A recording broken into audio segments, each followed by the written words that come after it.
નમસ્કાર, હું તોપિક સિંધી વિશ્વાસ 24 ગુજરાતીમાં આપનું સ્વાગત કરું છું। હવે સમાચાર જોઈએ વિસ્તારથી।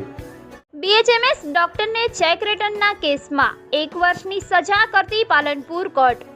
આ કેસની વિગત એવી છે કે મોજે વિરમપુર તાલુકો અમીરગઢ બીએચએમએસ ડોક્ટર તરીકે પ્રાઇવેટ પ્રેક્ટિસ કરતા ડોક્ટરે મોજે વિરમપુરમાં જ ખાનગી પ્રાથમિક સારવાર કેન્દ્ર ચલાવતા નરેશકુમાર વસરામભાઈ પરમાર મૂળ રહે સોનબાગ પાલનપુરવાળા પાસેથી તારીખ 6/12/2018ના રોજ ₹6,50,000 હાથ ઉછીના લીધા હતા, જે પરત ના કરી શકતા આ બીએચએમએસ ડોક્ટરે તેમનો ચેક આપ્યો હતો, જે ચેક ફંડ અનસફિશિયન્ટના શેરા સાથે પરત કરતા નરેશકુમાર વશરામભાઈ પરમારે પાલનપુરમાં એડવોકેટ RM પરમારનો સંપર્ક કરી આ બીએચએમએસ ડોક્ટરની સામે ધી નેગોશિયેબલ ઇન્સ્ટ્રુમેન્ટ એક્ટ 1881ની કલમ 138 મુજબની પ્રાઇવેટ ફરિયાદ પાલનપુરની કોર્ટમાં દાખલ કરી હતી, જે ફરિયાદ ચાલી જતા ફરિયાદીના એડવોકેટ શ્રી RM પરમારે ટુ ધ પોઈન્ટ કરેલ દલીલો ધ્યાને લઈ પાલનપુરની કોર્ટે આ બીએચએમએસ ડોક્ટરને